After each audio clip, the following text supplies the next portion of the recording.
You think, well, people have good intentions, you know, that you especially think that if you're naive and agreeable. So all of you who are sitting there out there thinking people have good intentions, you're probably high in agreeableness. But that's not always the case. People can have very dark motivations that are fully conscious and very well elaborated. And you can't just be thinking about people who have good intentions but have somehow gone wrong. If you ever meet someone who isn't like that and you think that, you're just a tree with ripe fruit to be plucked. So you don't want to be in that situation. You have to keep your eyes open. I've seen people who are in families where probably nothing they were ever told was true.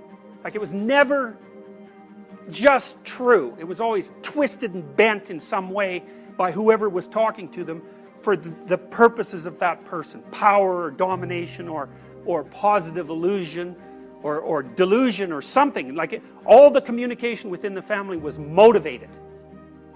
And so it's so awful to grow up in an environment like that because you can't get a grip on what's real.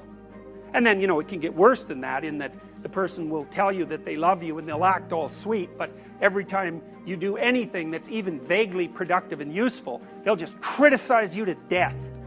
And all the while telling you that they love you. It's really horrible.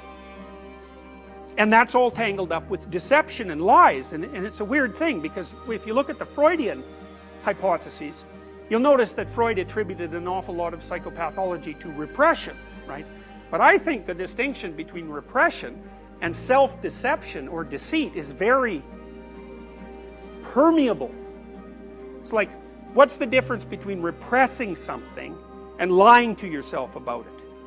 Well, Freud would say often that repression occurs unconsciously, but I really wonder about that. I think that what happens is that something happened or you did something that you don't like and it's bothering you and you could think it through, but you just decide not to. You just don't think it through, so it's left vague and uncertain and, you know, it's fairly emotionally salient, but you just refuse to think it through, and you practice doing that until you've built up a habit of not thinking that through, and then you forget that you've built up the habit, and then it's like it's being repressed unconsciously. But I think that you know, or at least you knew when you first did it. And so, you know, when you meet people who are acting in a twisted and peculiar way, and you ask yourself, they're very manipulative, say, you ask yourself, well, do they know what they're doing? The answer to that could be, well, no. But another answer could be, yeah, but they knew once. They knew when they made the decision to start acting like that, but after they did it 100 times or so, and made it into an automatic routine, well, then they forgot its origin, and now it runs autonomously. And so now they don't know, but they did know. And so, you know, this is the sort of point, and this is the real point of the existentialists, where clinical psychology and the claims of morality start to become very tightly aligned. And it's something that the psychiatric and psychological industries, so to speak, don't really tackle head on. My experience has been that in these situations, for example, where the person has 5 terrible things going on in their life, that there's just deception twisted in and strewn in all of that. People are betraying each other, and there's no fidelity in the relationships, there's no clear and genuine communication, everything's manipulation, no one admits to what they're really up to.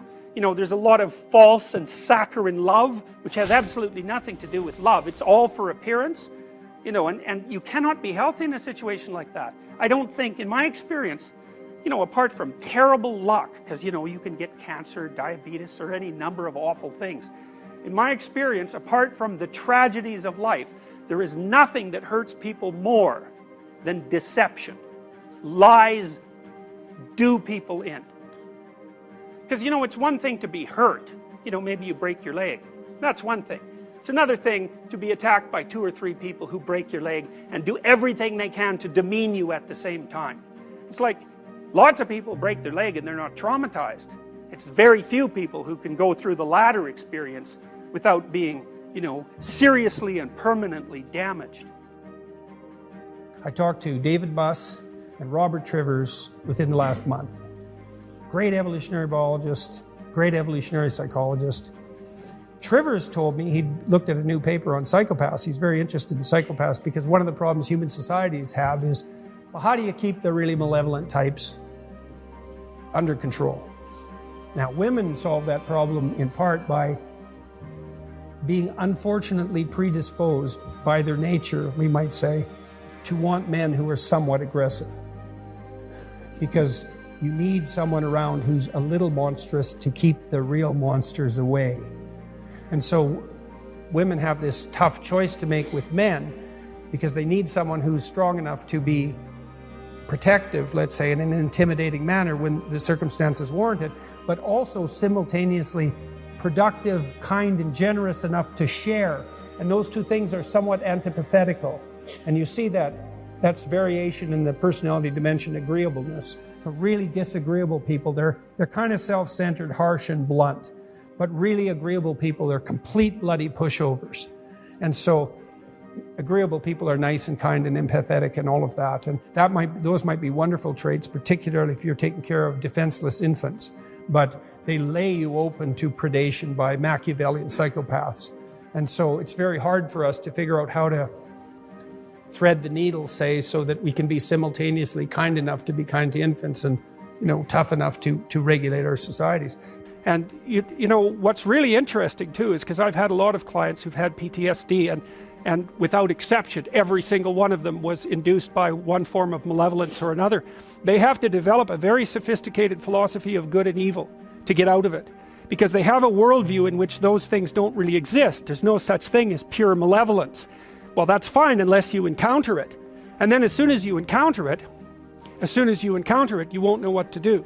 And then you won't be able to get on with your life. You'll do nothing but think about that and think about it and think about it and think about it. It'll disrupt your sleep. It'll put you into a permanent state of preparation for action.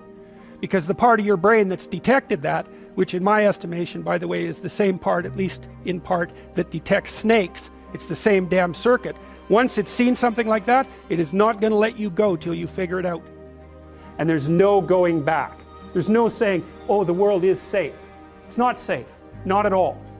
It's not safe. The fact that you think it's safe means that you were living in an unconscious bubble that was sort of provided to you by your culture. It's a gift. And now that's been shattered. And so now what do? Well, the answer is you retreat until you're in your house and there's nowhere you can go. You're the ultimate frozen rabbit, right? And your life is hell because you can't function. The alternative is, let's take apart the things you're afraid of. Let's expose you to them, carefully and programmatically. And then you'll learn that you're actually tougher than you think. You never knew that. And maybe you didn't want to take on the responsibility because, people play a role in their own demise, so to speak. When you had opportunity to go out and explore or withdraw because you were afraid, you chose to withdraw because you were afraid. So it's not only that you were overprotected often, it's that you were willing to take advantage of the fact that you were overprotected and run back there whenever you had the opportunity.